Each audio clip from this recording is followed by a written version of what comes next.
Hi friends, ఈరోజు tomato పచ్చిమిర్చి పచ్చడి ఎలా చేసుకోవాలో వీడియోలో చూద్దాం. పచ్చిమిర్చి, ఆనియన్, టమాటోలు 3 medium size, half glass water, oil,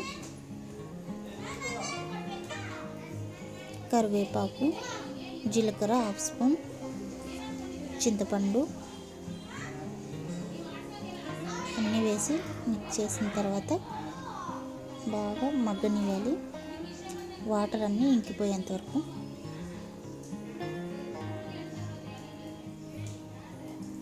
ఇలా మధ్య మధ్యలో మిక్స్ చేసుకుంటూ ఉండాలి.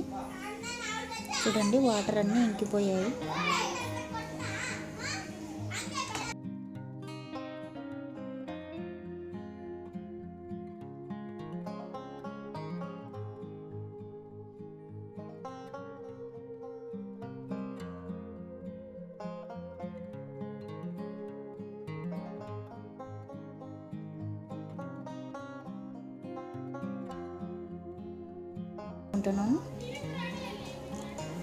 జీలకర్ర, ఆవాలు, వెల్లుల్లి, కరివేపాకు, ఎండుమిర్చి వేసి పోపు ఫ్రై అయిన తర్వాత మనం మెదుపు పెట్టుకున్న పచ్చిమిర్చి కారాన్ని వేసి ఇలా ఒక 2 మినిట్స్ మగ్గనివ్వాలి ఆయిల్లో.